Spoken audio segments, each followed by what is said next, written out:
رب العالمين والعاقبة للمتقين والصلاة والسلام على سيد الأنبياء والمرسلين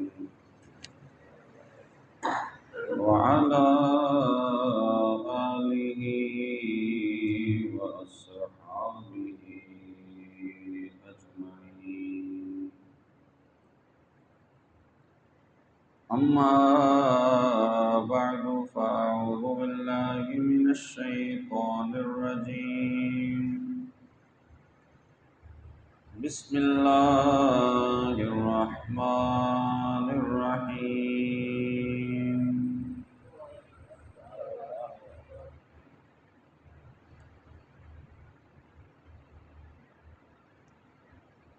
فلما بلغ معه السعي قال يا بني إني أرى في المنام أني أذبحك فانظر ماذا ترى.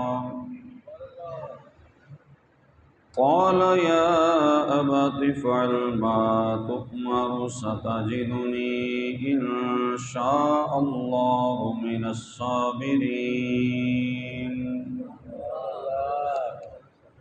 فلما أسلما وتله للجبين وناديناه أن يا إبراهيم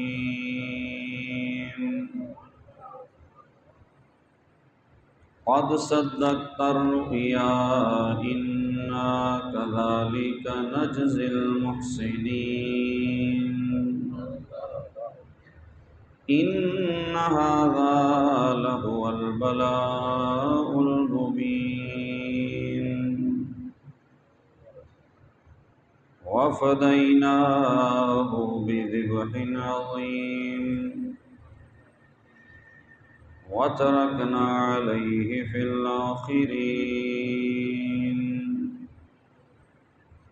سلام على إبراهيم كذلك نجزي المحسنين. صدق الله مولانا العظيم وبلغنا رسوله النبي الكريم الأمين الرؤوف الرحيم. إن الله وملائكته يصلون على النبي يا أيها الذين آمنوا صلوا عليه وسلموا تسليما. الصلاة والسلام عليك يا سيدي يا رسول الله وعلى آلك وصحابك يا سيدي يا حبيب الله. الصلاة والسلام عليك يا سيدي يا جد الحسن والحسين وعلى آلك وصحابك يا سيدي يا إمام القبلتين. مولاي صل وسلم دائما أبدا على حبيبك خير الخلق كلهم. لي خمسة نطفي بها حر الوباء الحاطمة المصطفى والمرتضى وابناهما والفاطمة.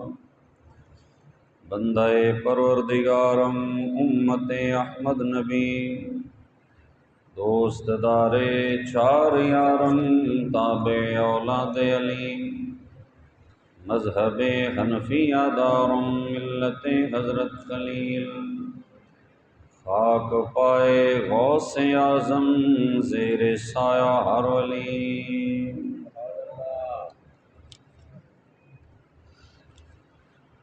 عزیزان گرامی قدر،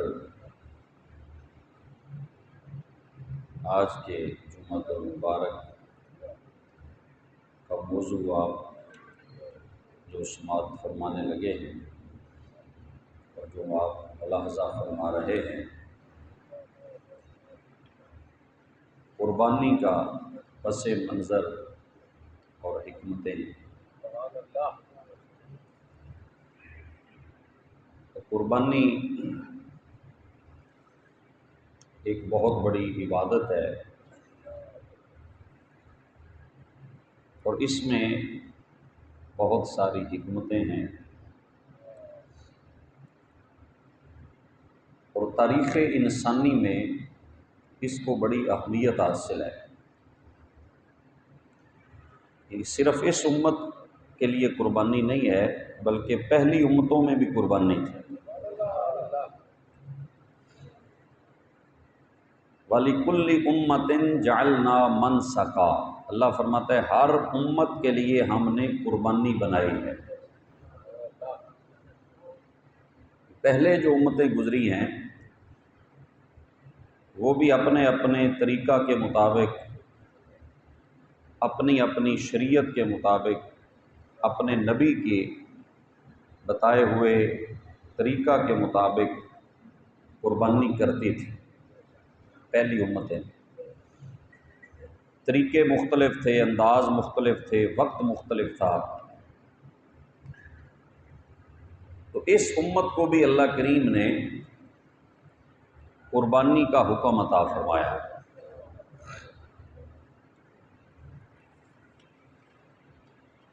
تو بہت سا قرآن پاک کے اندر قربانی کے حوالہ سے بنیاد مواد موجود ہے۔ حضرت آدم علیہ السلام کے بیٹوں کی قربانی کا ذکر ہے سورۃ المائدہ کے اندر۔ اللہ کریم نے اس کا ذکر فرمایا کہ وَاتْلُ عَلَيْهِمْ نَبَأَ بَنِي آدَمَ بِالْحَقِّ، کہ محبوب ان پر آدم کے بیٹوں کی قربانی کا ذکر حق کے ساتھ فرمائیں۔ اِذْ قَرَّبَا قُرْبَانًا، جب دونوں نے قربانی کی، فَتُقُبِّلَ مِنْ أَحَدِهِمَا وَلَمْ يُتَقَبَّلْ مِنَ الْآخَرِ، ایک کی قربانی قبول ہو گئی اور دوسرے کی قربانی قبول نہ ہوئی۔ یعنی یہاں سے یہ بھی ایک درس ملا کہ قربانی کرنا اور ہے اور قبول ہونا اور ہے۔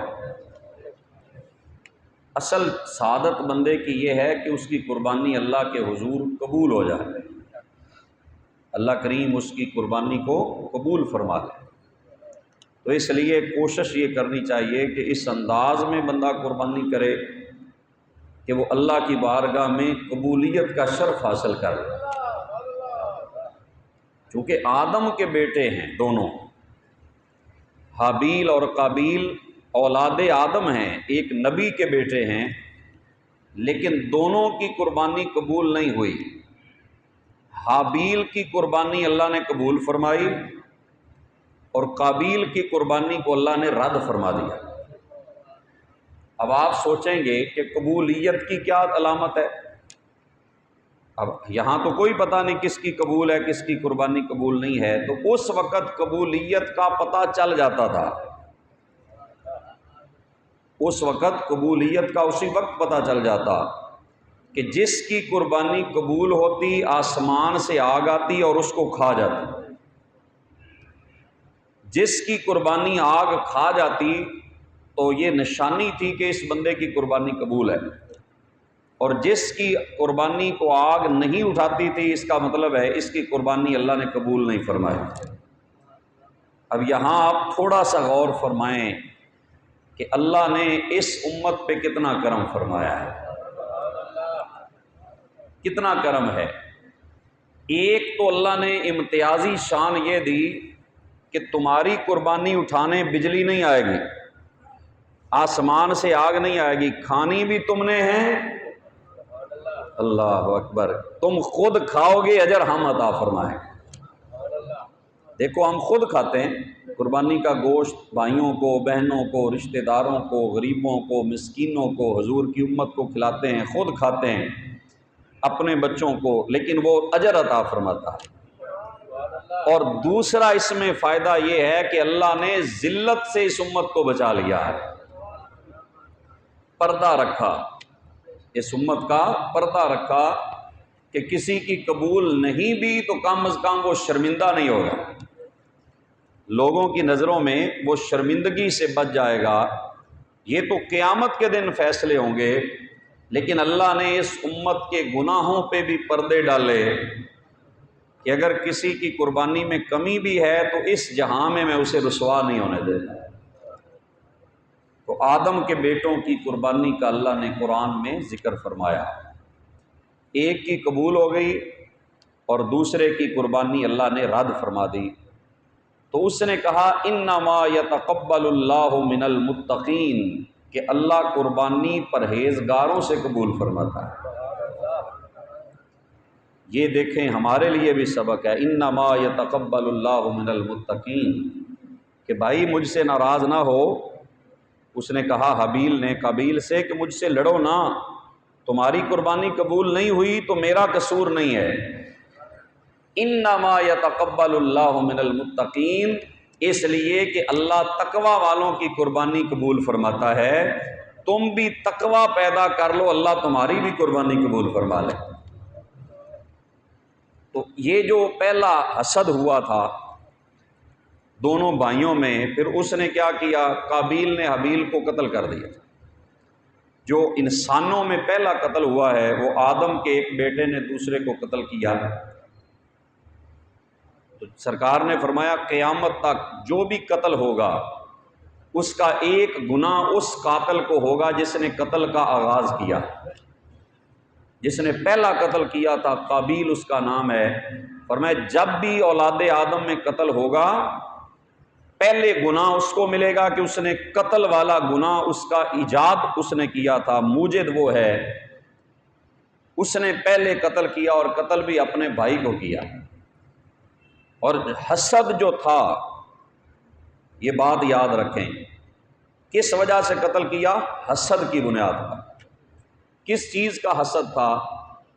کہ میری قربانی قبول نہیں ہوئی، اس کی ہو گئی، لہذا اس نے حسد کر کے اپنے بھائی کو قتل کر دیا۔ تو اس امت کو یہ بھی اللہ نے پیغام دیا ہے کہ حسد بہت بڑی بیماری ہے۔ حسد سمجھتے ہیں نا؟ حسد کیا ہے؟ کہ کسی کے پاس علم ہے، کسی کے پاس دولت ہے، کسی کے پاس کوئی نعمت ہے، تو ہم اس سے حسد کریں کہ اس کے پاس کیوں ہے۔ یہ ایک ایسی بیماری ہے، حضور نے فرمایا جیسے آگ لکڑی کو کھا جاتی ہے نا، حسد اس طرح انسان کی نیکیوں کو کھا جاتا ہے۔ اور ہمارے ہاں یہ عام ہے، اگر ایک بندے کے پاس نعمت ہے تو دوسرا کہتا ہے اس کے پاس کیوں ہے، اس کو نہیں ملنی چاہیے تھی۔ حسد ایک بہت بڑا جرم ہے، بہت بڑی بیماری ہے، جس کی وجہ سے شیطان مردود ہوا، جس کی وجہ سے قابیل جو ہے وہ اللہ کی بارگاہ سے رد ہوا۔ تو اس امت کو بتایا یہ ہے کہ کسی کے پاس نعمت دیکھو تو جلا نہ کرو، حسد نہ کیا کرو، بلکہ دعا دیا کرو کہ اللہ تجھے اور برکت عطا فرمائے۔ سمجھ آ رہی؟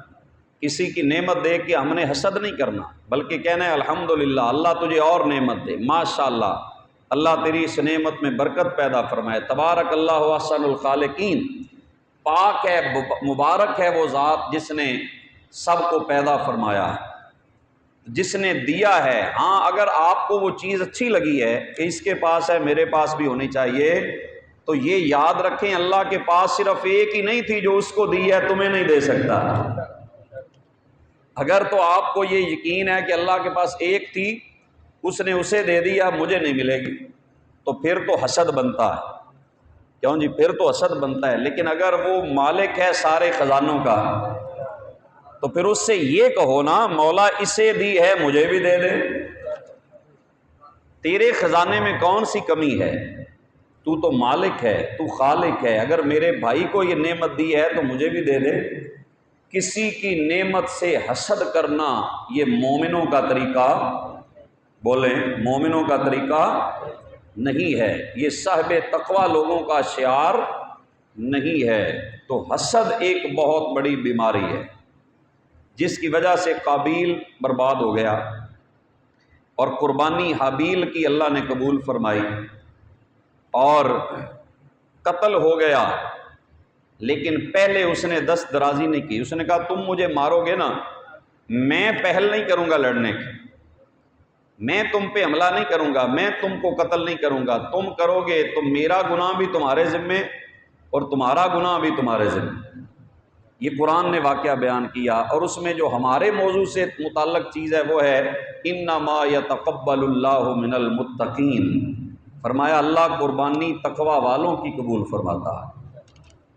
اور ایک جگہ اور فرمایا لن ینال اللہ لحومها ولا دماؤها ولکن ینالہ التقوی منکم.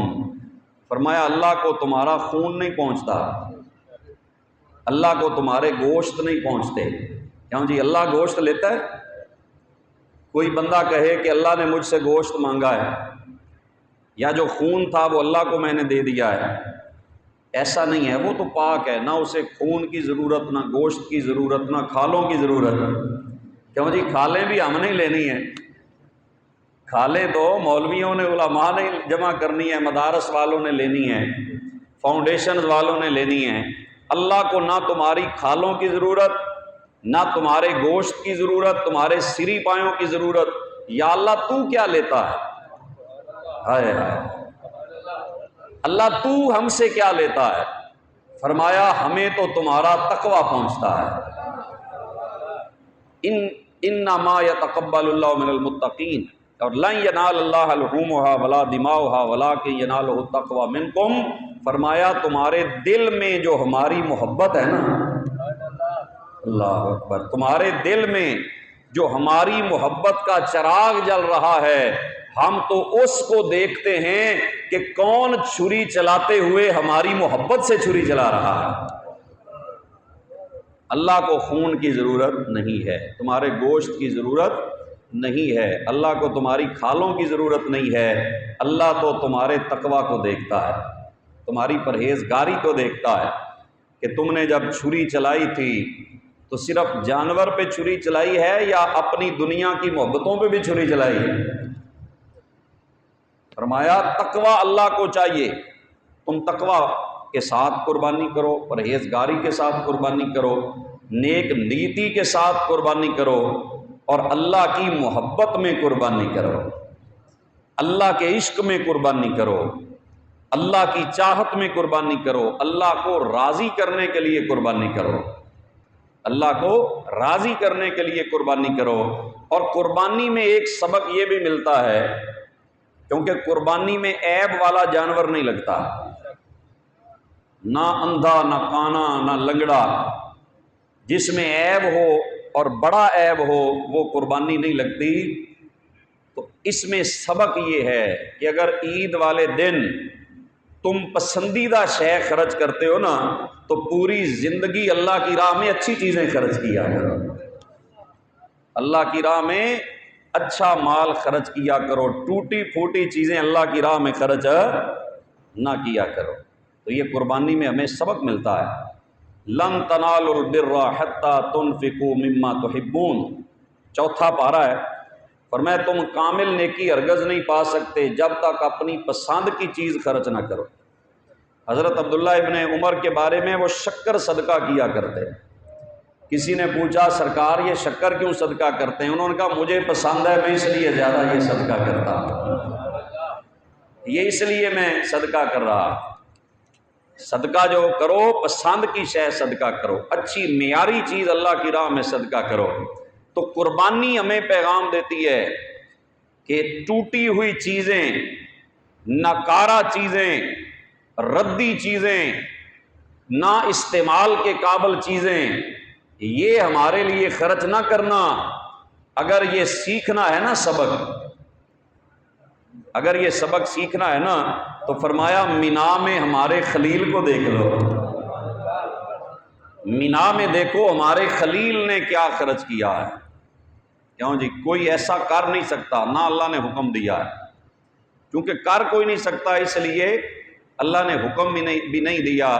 یہ کام صرف خلیل کر سکتا ہے جو اللہ کے عشق میں فنا ہے، جس کے دل میں اللہ کے سوا کوئی شے نہیں ہے، جس کے دل کے اندر سوائے اپنے محبوب کے اور کوئی نہیں رہتا، اس خلیل نے اپنی سب سے پسندیدہ چیز زمین پر لٹائی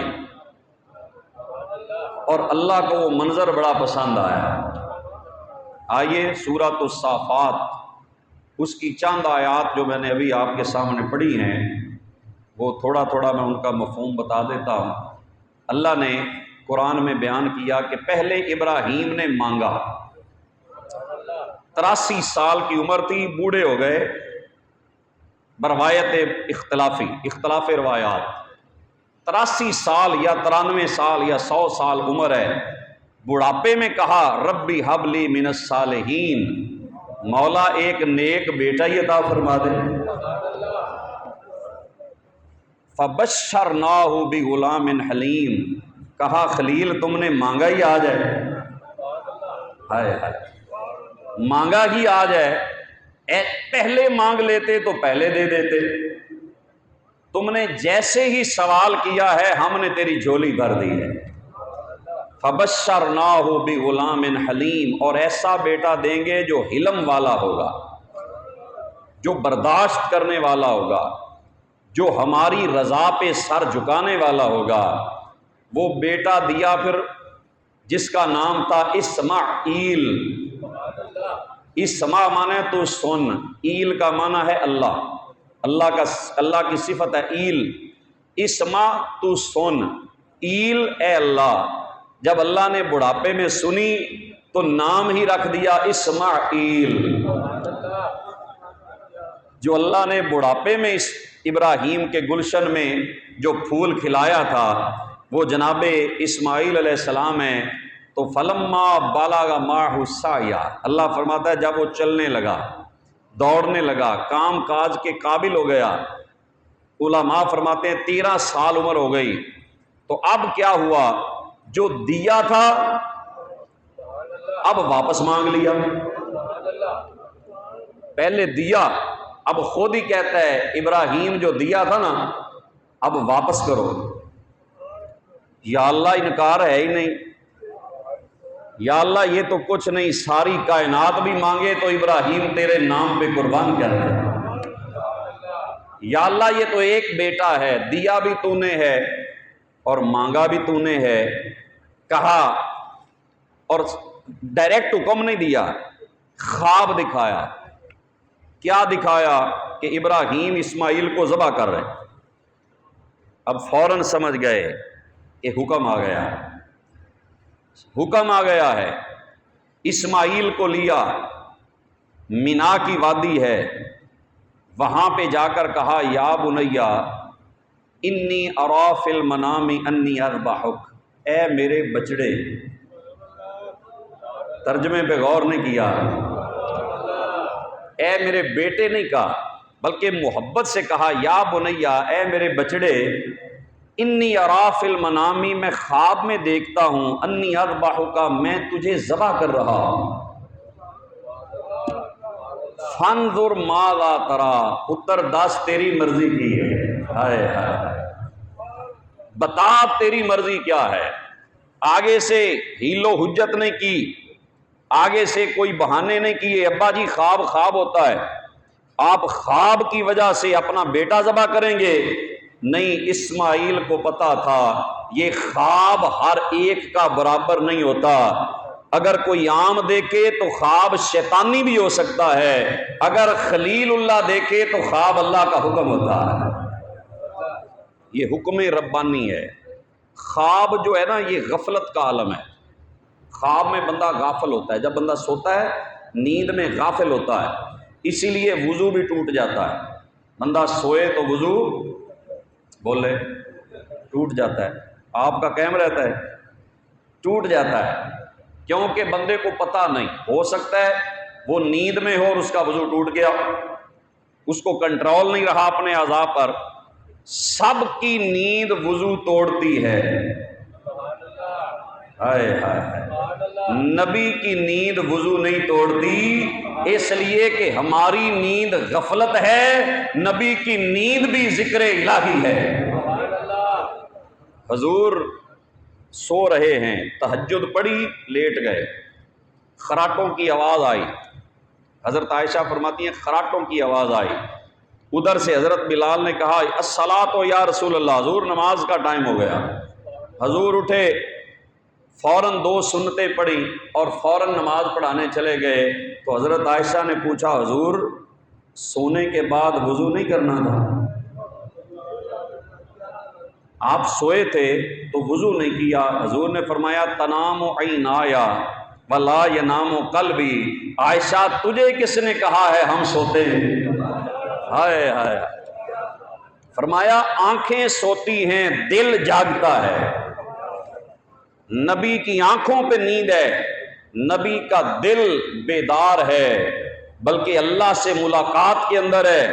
نیند کے لیے اللہ کے نبی کی نیند جو ہے یہ عام لوگوں کے جیسی نہیں ہے، بلکہ نبوت جو ہے وہ شیطانی وساوس سے پاک ہوتی ہے، شیطانی خوابوں سے پاک ہوتی ہے۔ جب تیری نیند نبی کی نیند جیسی نہیں، کیوں جی؟ جب تیری نیند نبی کی نیند جیسی نہیں اور تو نبی جیسا کیسے ہو گیا؟ تیری نیند میں اور نبی کی نیند میں زمین و آسمان کا فرق ہے۔ فرمایا بیٹا میں دیکھ رہا ہوں تمہیں ذبح کرتے ہوئے، بتا تیری کیا مرضی ہے؟ تو یہاں مشورہ نہیں لے رہے تھے۔ حضور ضیاء الامت نے تفسیر ضیاء القرآن میں لکھا کہ حضرت ابراہیم مشورہ نہیں لے رہے تھے، بلکہ انہیں اللہ کا حکم بتا رہے تھے تاکہ میرا بیٹا بھی اجر میں شامل ہو جائے، میرا بیٹا بھی اجر میں شامل ہو جائے۔ اقبال بولے یہ 13 سال کا بچہ جو کس کالج سے پڑھا، کس سکول سے علم حاصل کیا، کس جامعہ سے اس نے یہ اللہ کی اطاعت کا سبق لیا، کس یونیورسٹی سے یہ اطاعت الہی اور اپنے باپ کا احترام سیکھا۔ علامہ اقبال کہتے ہیں یہ فیضان نظر تھا یا کہ مکتب کی کرامت تھی، سکھائے کس نے اسماعیل کو آداب فرزندی، کہا یہ کسی مکتب کا کمال نہیں تھا بلکہ یہ نگاہ ابراہیم کا فیض تھا۔ کیوں جی؟ یہ کس کا فیض تھا؟ نگاہ ابراہیم کا کمال تھا کہ اسماعیل کو 13 سال کی عمر میں پتا ہے کہ رضائے الہی کیا ہوتی ہے، باپ کا احترام کیا ہوتا ہے اور اللہ کے حکم پہ سر جھکا دینے کا مقام کیا ہے۔ فرمایا یہ کسی مکتب کی کرامت نہیں تھی، یہ ابراہیم کی نگاہوں کا کمال تھا، یہ نگاہ خلیل کا فیض تھا۔ تو جسے نبی کی بارگاہ سے علم ملے اسے کسی اور مکتب سے سیکھنے نہیں جانا پڑتا، بولیں تو صحیح۔ جسے نبی کی نظروں سے علم ملے اسے کسی مکتب میں سیکھنے کی ضرورت نہیں ہے، اسے کسی اور کالج سے یونیورسٹی سے پڑھنے کی ضرورت نہیں ہے۔ جسے نبوت کا فیض ملے، یہی وجہ تھی کہ حضرت امام حسین پاک 2 سال عمر ہے، صدقے کی کھجوریں پڑی ہیں، ایک کھجور اٹھائی کھیلتے کھیلتے منہ میں ڈال لی، حضور نے انگلی ڈالی ایسے کیا اور جو حضور نے ارشاد فرمایا وہ سنیے۔ حضور نے فرمایا اما علمتا انا نحن آل محمد لا ناکل صدقہ، فرمایا حسین تجھے پتا نہیں؟ 2-2.5 سال کے بچے کو کہے کہ تمہیں پتا نہیں؟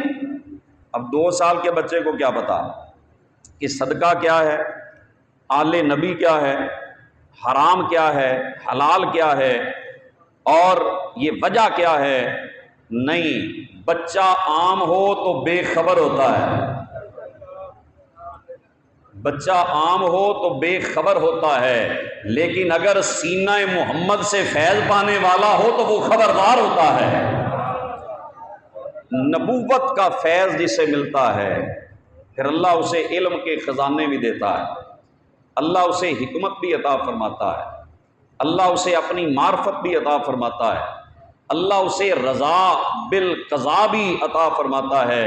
تو حضرت اسماعیل علیہ السلام نے جو آگے سے کہا وہ کیا ہے قال یا ابت افعل ما تؤمر، ابا جی جو آپ کو حکم ملا ہے نا آپ کر دیں،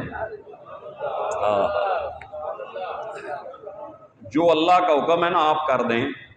ستجدنی ان شاء اللہ من الصابرین، آپ پائیں گے کہ میں صبر والوں میں سے ہوں۔ لیکن اگلی بات بھی سنیں، یہ نہیں کہا کہ ستجدنی من الصابرین، آپ پائیں گے میں صبر والوں میں سے ہوں، نہیں، یہاں عاجزی بھی ہے، کہا انشاء اللہ، انشاء اللہ۔ ابا جی میرا صبر بھی میرا ذاتی نہیں، یہ جو صبر بھی ہے میرے رب کی عطا سے ہے، اگر میرے رب نے چاہا تو میں صبر کرنے والوں میں سے ہو جاؤں گا، بعد میں دے سکتے میں صبر کرنے والوں میں سے ہوں گا۔ یہ ابا جی اللہ کی عطا ہے، یعنی فوراً اپنی طرف منسوب نہیں کیا، بلکہ انشاءاللہ کہا میرے اللہ نے چاہا تو میں صبر کروں گا۔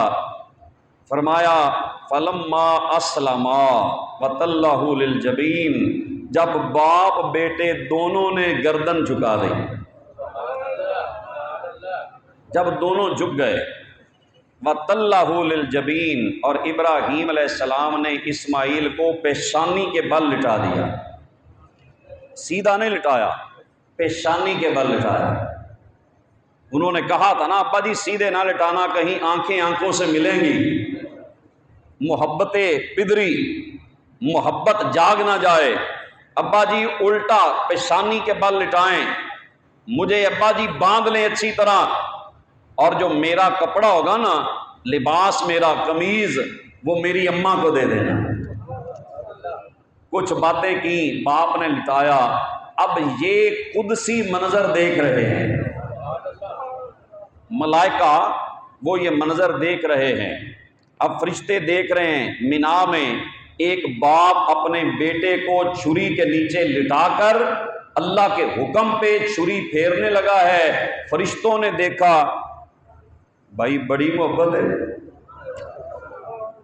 فرشتوں نے دیکھا کہ یہ کمال منظر ہے، تو ادھر سے آواز آئی وَنَادَيْنَاهُ أَن يَا إِبْرَاهِيمُ، ہم نے پکارا، ہم نے آواز دی، کسی کو رب آواز دے تو یہ کتنی سعادت کی بات ہے، نبی کے لیے کتنا بڑا شرف ہے۔ اللہ فرماتا ہے اور آواز کیسے دی، ان یا ابراہیم، ہائے ہائے، کہا او میرے ابراہیم، وَنَادَيْنَاهُ أَن يَا إِبْرَاهِيمُ قَدْ صَدَّقْتَ الرُّؤْيَا اِنَّا كَذَلِكَ نَجْزِي الْمُحْسِنِينَ، ابراہیم بس کر، تو نے ہماری بات سچی کر دی ہے۔ یا اللہ بچانا بھی تھا، پھر لٹایا کیوں؟ اگر بچانا تھا تو چھری کے نیچے لٹایا کیوں؟ جب پتا تھا کہ اسماعیل کو نہیں شہید ہونے دینا، نہیں ذبح ہونے دینا، جب بچانا تھا تو نیچے کیوں لٹایا؟ اگر لٹایا تھا تو بچایا کیوں؟ بچانا تھا تو لٹایا کیوں؟ کیوں جی؟ بچانا تھا تو لٹایا کیوں؟ اگر لٹانا تھا تو بچایا کیوں؟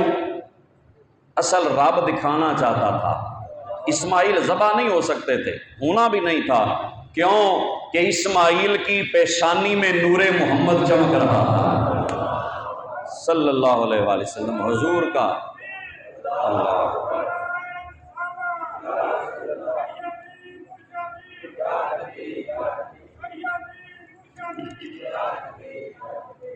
کیوں جی؟ نور محمد چمک رہا تھا، اسماعیل تو ذبح ہو ہی نہیں سکتے تھے، چھری کیسے چلتی؟ جب حضور کا نور اسماعیل علیہ السلام کی پیشانی میں چمک رہا تھا، لٹایا اس لیے تاکہ کائنات کو پتہ چل جائے کہ اللہ کی محبت کا ایک منظر یہ بھی ہے۔ کوئی اپنے رب سے اتنی بھی محبت کر سکتا ہے کہ اپنے بیٹے کو چھری کے نیچے لٹا دے، اپنے ہاتھوں سے ذبح کرنے کے لیے تیار ہو جائے۔ وَنَادَيْنَاهُ أَن يَا إِبْرَاهِيمُ قَدْ صَدَّقْتَ الرُّؤْيَا إِنَّا كَذَلِكَ نَجْزِي الْمُحْسِنِينَ، فرمایا ہم احسان کرنے والوں کو ایسے ہی جزا دیتے ہیں۔ ان ھذا لہو البلاء المبین، فرمایا یہ بہت بڑی آزمائش تھی، یہ بہت بڑا امتحان تھا اس ابراہیم پر۔ وَفَدَيْنَاهُ بِذِبْحٍ عَظِيمٍ، فرمایا ہم نے اس کے بدلے میں ایک بہت بڑی قربانی دے کر اسماعیل کو بچا لیا ہے۔ ہم نے اسماعیل کو بچایا ہے تو اس کے بدلے میں ایک بہت بڑی قربانی دی ہے۔ ایسے نہیں بچایا اسماعیل کو، اسماعیل کو بچایا ہے تو اس کے پیچھے ایک بہت بڑی قربانی ہے۔ اب یہاں پر ایک دمبا آیا یا ایک چھترا آیا یا ایک بکری آئی، جو بھی جنت سے جانور آیا، اب علماء کہتے ہیں اسے ذبح عظیم کیوں کہا؟ ایک بکری یا دمبا کوئی عظیم قربانی تو نہیں ہو سکتا، تو صاحب تفسیر روح البیان نے جو بات کی ہے وہ وجہ کیا ہے؟ وہ کہتے ہیں انما سمی ذبح عظیما، فرمایا اس قربانی کو اللہ نے عظیم کیوں کہا؟ لِأَنَّهُ فِدَاءُ نَبِيَّيْنِ عَظِيمَيْنِ، کیونکہ یہ دو عظیم نبیوں کا بدلہ اللہ نے بنائی، دو عظیم نبیوں کا اس سے بدلہ بنایا ہے۔ وہ دو عظیم نبی کون سے ہیں؟ فرمایا ہما اسماعیل و محمد علیہ السلام، ایک حضرت اسماعیل علیہ السلام ہیں، دوسرے محمد مصطفیٰ صلی اللہ علیہ وسلم۔ کیونکہ ان دونوں نبیوں کی وجہ سے اللہ نے چھری نہیں چلنے دی، اس کے بدلے میں اللہ نے ایک جانور جنت سے بھیجا۔ اب حضرت جبریل آئے، کیوں جی جبریل کی بھی ڈیوٹی لگائی تھی اللہ نے، جاؤ جنت سے لے جاؤ جانور اور وہاں پہ جا کر لٹا دو، اسماعیل کو پیچھے کرو، کیونکہ ابراہیم آج بغیر ذبح کیے جائے گا نہیں۔ بولے نہیں آپ؟ آج ابراہیم ویسے نہیں جائے گا، ذبح کر کے جائے گا، چھری چلا کے جائے گا، خالی نہیں جائے گا۔ جاؤ جنت سے جانور لے جاؤ، جا کے لٹایا، اور حضرت جبرائیل علیہ السلام کہنے لگے اللہ اکبر اللہ اکبر۔ کیوں جی تکبیریں آتی ہیں سب کو؟ اللہ اکبر اللہ اکبر۔ حضرت جبرائیل نے آ کے اشارہ دیا کہ کوئی آ گیا ہے، اللہ اکبر اللہ اکبر۔ حضرت اسماعیل علیہ السلام نے جب دیکھا کہ جانور ذبح ہو گیا ہے تو حضرت اسماعیل علیہ السلام کہنے لگے لا الہ الا اللہ اللہ اکبر۔ حضرت ابراہیم نے جب دیکھا کہ اللہ نے قربانی قبول کر لی ہے تو کہنے لگے اللہ اکبر وللہ الحمد۔ تو پھر کیا بنا؟ اللہ اکبر لا الہ الا اللہ واللہ اکبر وللہ الحمد۔ یہ تکبیریں بھی اللہ نے قربانی بھی دے دی، تکبیریں بھی عطا فرما دی۔ کیوں جی قربانی بھی دے دی اور تکبیریں بھی 9 ذوالحج سے لے کر منگل کو 9 ذوالحج ہے، یوم عرفہ، اسے کیا کہتے ہیں؟ یوم عرفہ۔ اور اس دفعہ حرمین میں بھی وہی دن ہے اور ہمارا بھی وہی یوم عرفہ ہے، وہاں بھی یوم نحر وہی ہے اور ہمارا بھی یوم نحر وہی ہے۔ تو یوم عرفہ فجر کی نماز سے شروع کریں یہ تکبیریں پڑھنا، اور 13 ذوالحج کی عصر کی نماز تک ہر نماز کے بعد 1 دفعہ واجب ہے، 3 دفعہ پڑھیں تو افضل ہے، مستحب ہے۔ ہر بندہ نماز پڑھ کے یہ تکبیریں پڑھے اور ہر طرف سے اللہ کی تکبیر کی آوازیں بلند ہونی چاہیے، مالک کے ذکر کے نغمے بلند ہونے چاہیے، اللہ کریم کی عظمتوں کے ہوکے ہر جگہ سے بلند ہونے چاہیے۔ یہ جو قربانی اللہ نے عطا فرمائی یہ یادگار سیدنا خلیل اللہ حضرت سیدنا اسماعیل علیہ السلام اور ابراہیم علیہ السلام ہے۔ تو صاحب تفسیر روح البیان فرماتے ہیں یہ 2 نبیوں کا بدلہ ہے، ایک حضرت اسماعیل اور ایک حضور علیہ الصلوۃ والسلام کا، لیکن علامہ اقبال قلندر لاہوری نے ایک اور بات کی ہے، نہیں اگر نہ بولے تو پھر نہیں، پھر قلندر لاہوری بیچ میں ہی رہ جائے۔ وہ فرماتے ہیں اللہ اللہ بائے بسم اللہ پدر مانائے ذبح عظیم آمد پسر۔ اقبال رازدار عشق ہے۔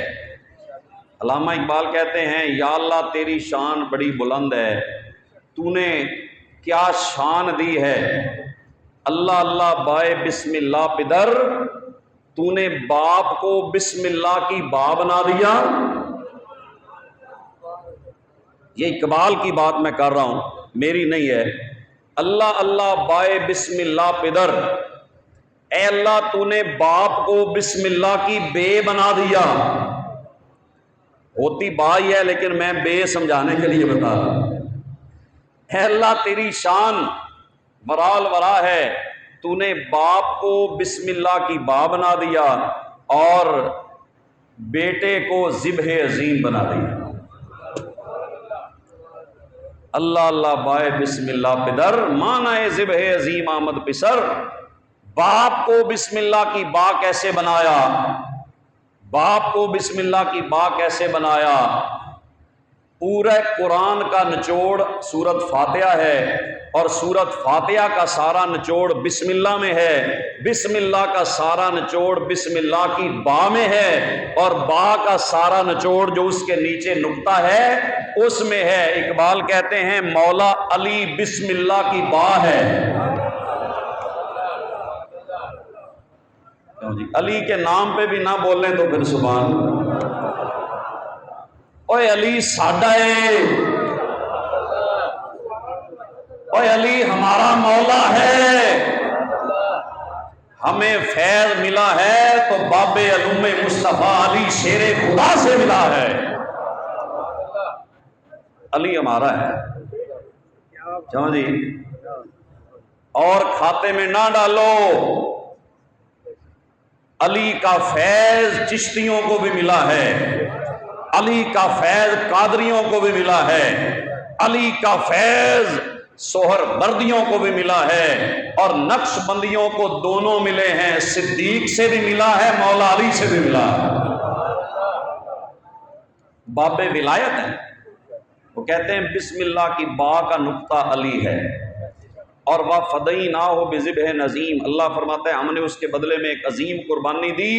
اقبال کہتے ہیں وہ جو قربانی اسماعیل سے ٹلی تھی وہ کربلا میں حسین نے پوری فرما دی، کیونکہ وہ بھی قربانی تھی نا۔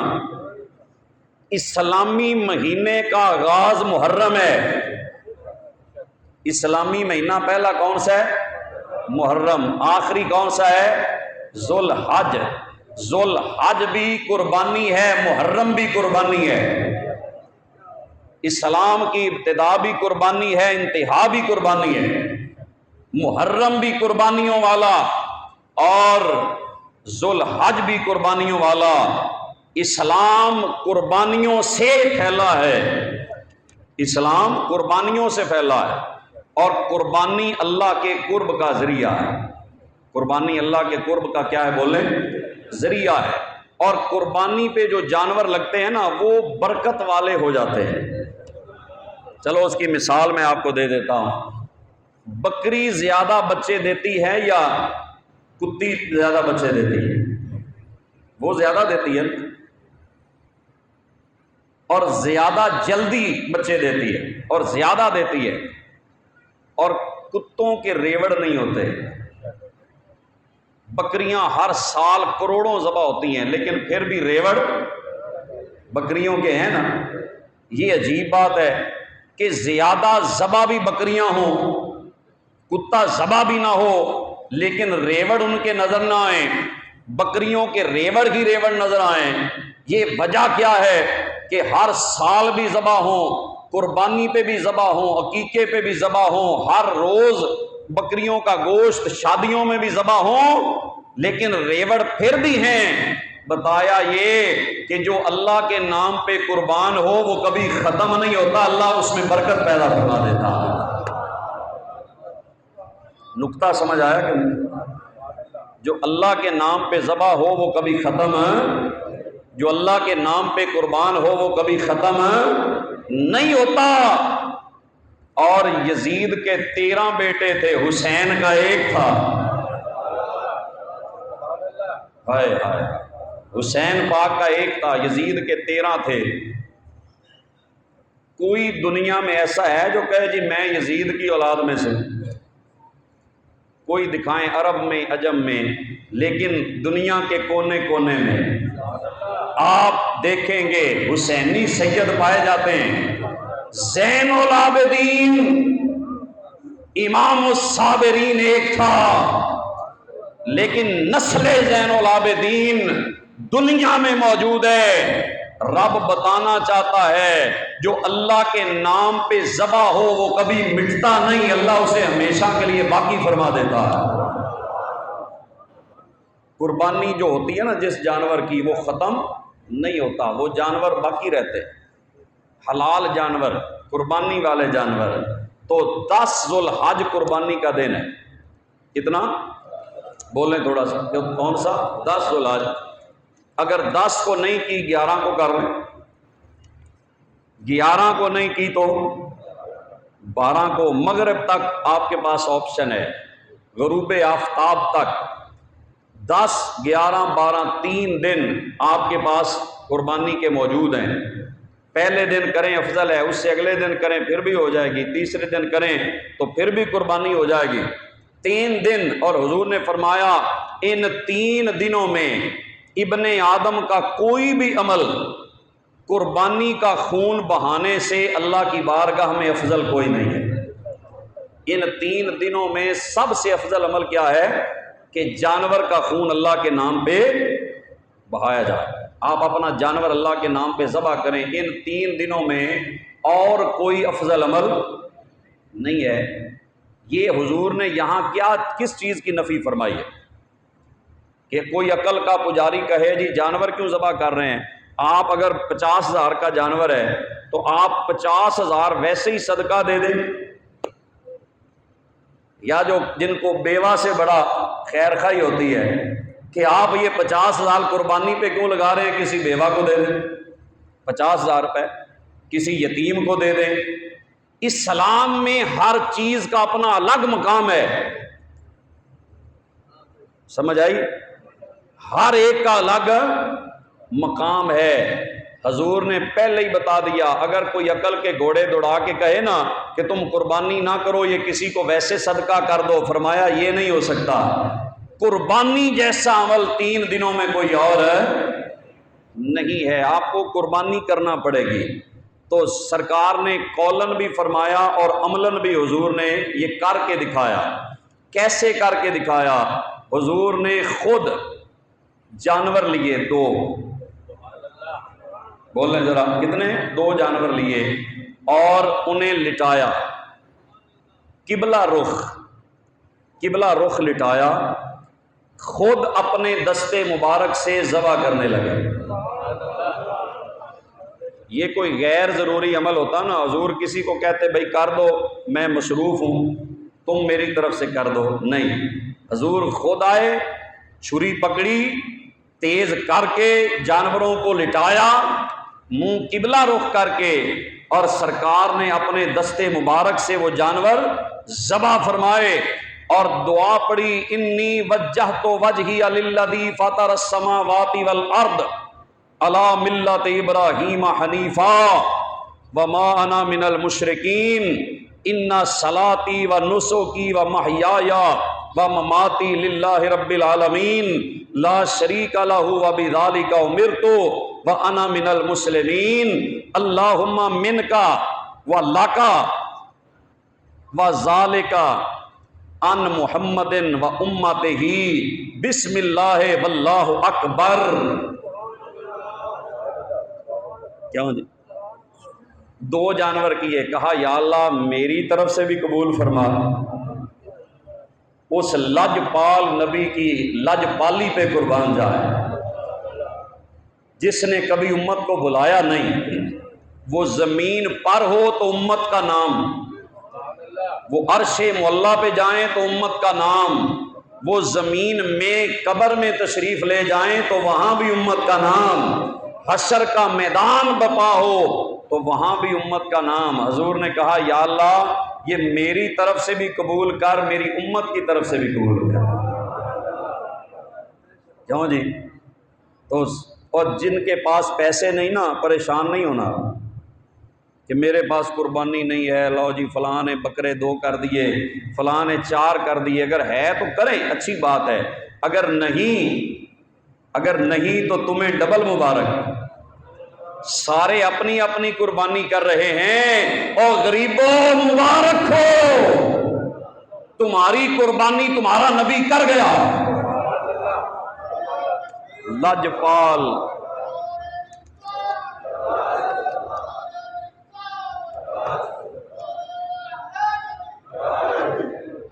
لجپال پریت نو توڑ دے نہیں، جن دی باں پھڑ دے پھر چھوڑ دے نہیں۔ حضور قربانی کر گئے اپنی امت کی طرف سے، حضور نے کر دی قربانی کہ جو غریب ہوں گے نہیں کر سکتے، یا اللہ یہ میں 2 کر رہا ہوں، آپ ہی کٹوتی کر لوں گی۔ کیوں جی؟ مولا میں 2 کر رہا ہوں، ہر سال 2 ہی کر دیتے تھے حضور، فرماتے میری طرف سے بھی، میری آل کی طرف سے بھی، میری امت کی طرف سے بھی یا اللہ قبول فرما۔ تو پھر 11 نال حساب دے نہیں نہ ہوندے، کیوں جی؟ 11 نال حساب نہیں ہوندے تو رب نے پھر قبول امت کی فرما لی۔ تو اگر کسی امتی کو اللہ نے توفیق دی ہو تو وہ اپنے نبی کی طرف سے بھی کیا کرے، اپنی کرے اور ساتھ ایک حصہ اپنے آقا کی طرف سے، کہ حضور آپ نے ہمارے لیے کی تھی نا، ہم لجپال آقا آپ کی طرف سے کر رہے ہیں۔ اور مولا علی پاک 2 قربانیاں کرتے تھے۔ کسی نے پوچھا یہ کیا؟ کہا ایک میری، ایک میرے نبی، ایک اپنی طرف سے اور ایک میرے حضور علیہ الصلوۃ والسلام کی طرف سے۔ تو 3 دنوں میں سب سے افضل عمل ہے قربانی کا خون بہانا، لیکن ایک عمل ہے جو اس سے بھی افضل ہے۔ ٹائم ہو گیا میرا خیال، رہنے دئیے۔ ایک عمل ہے جو اس سے بھی افضل ہے، وہ کون سا ہے؟ حدیث میں، ورنہ ان 3 دنوں میں کوئی تسبیح، کوئی ذکر اذکار، کوئی مصلی لوٹا، کوئی اس کے برابر نہیں قربانی کے، لیکن ایک عمل ہے حضور نے فرمایا وہ اس سے بھی افضل ہے۔ چلو اگر سبحان اللہ کہہ دیں تو پھر میں بتا دیتا ہوں، کیونکہ علم چھپانا بھی گناہ ہے۔ حضور نے فرمایا ایک عمل ہے جو قربانی سے بھی افضل ہے، وہ کیا ہے؟ حضور نے فرمایا رشتے دار ناراض ہو اسے راضی کر لینا، یہ قربانی سے بھی اعلیٰ ہے۔ اللہ پاک ہمیں عمل کی توفیق عطا فرمائے۔ وما علیہ